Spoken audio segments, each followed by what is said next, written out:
Kai susergame, neieškame vaistų pas kaimyną, neperkame jų turguje ar pagal skelbimą internete. Mes kreipiamės į gydytoją ar vaistininką. Lygiai taip pat turėtų būti ir su klausa bei klausos aparatais.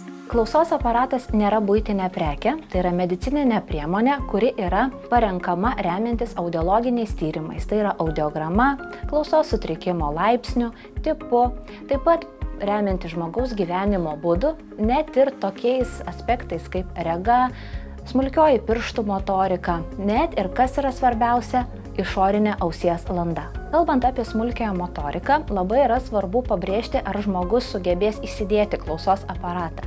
Nes jeigu žmogaus pirštų motorika yra silpna, jis nejaučia smulkių detalių, tai jam gali būti sudėtinga įsidėti klausos aparatą. Tam reiktų gaminti individualų ausies įdeglą, kuris yra didesnis ir lengviau yra įdedamas į ausies kanalą. Kiekvieno žmogaus klausa yra unikali, kaip piršto antspaudas. Todėl vienam žmogui tinkantis aparatas kitam gali būti visiškai netinkamas, neveiksmingas ar net žalingas. Savo rankose turiu klausos aparatą su individualiai pritaikyta akustinė jungtimi. Ir jeigu mes tokį klausos aparatą įsigytume iš antrų rankų, tai visų pirma, tai kelia daug diskomforto, nes aš negaliu įdėti tinkamai klausos aparato akustinės jungties į savo ausį. Tai netinkamai parinktas klausos aparatas gali sukelti daugiau žalos negu naudos.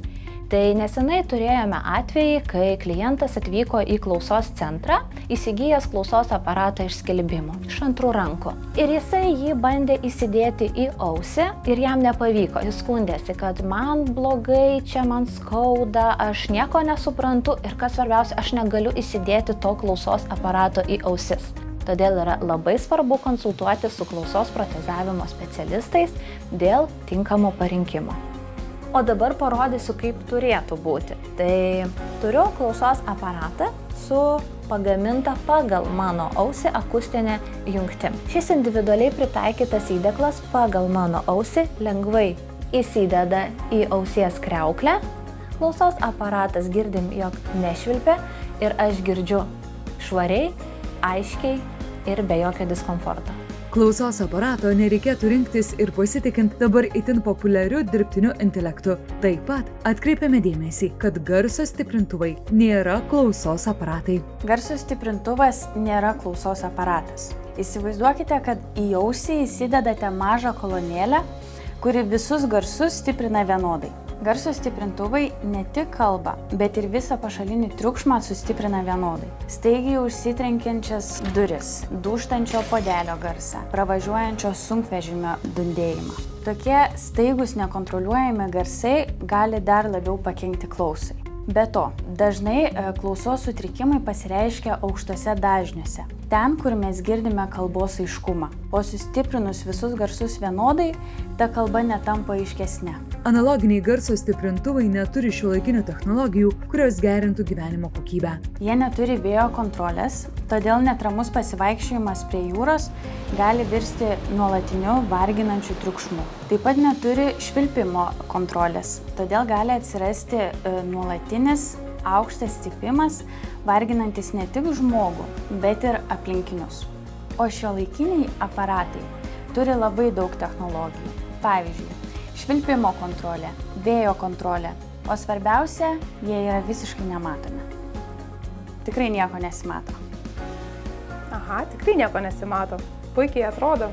Deja, vis dar pasitaiko atvejų, kai žmonės, norėdami sutaupyti, renkasi garso stiprintuvus internetu arba perka naudotus klausos aparatus iš skelbimų. Ir tai būna klaida.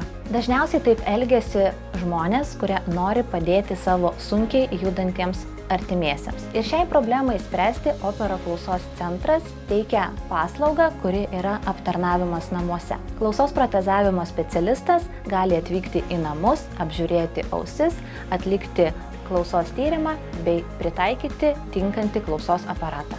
Tik tinkamai parinktas klausos aparatas gali pakeisti žmogaus kasdienybę, sugrąžinti pokalbį su artimaisiais, pasitikėjimą savimi, saugumo jausmą ir gyvenimo kokybę. Jei svarstote įsigyti klausos aparatą, visų pirma rekomenduojame kreiptis į gydytoją otorinolaringologą arba į klausos protezavimo specialistą. Klausa yra vienas svarbiausių pojūčių, todėl neeksperimentuokime su ja. Opera klausos centro klausos protezavimo specialistai visuomet pasiruošę padėti priimti tinkamiausią sprendimą.